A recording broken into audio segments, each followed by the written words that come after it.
iyong mga mata. Ako kaya'y di nais makapiling sinta.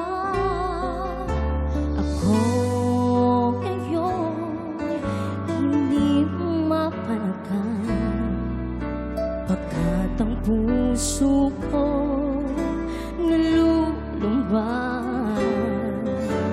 Sana pagkaingatan mo ito at tandaan mo ang isang pangako.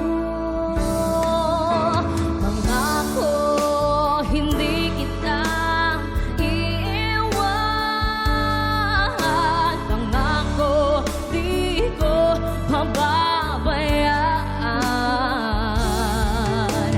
Pangako,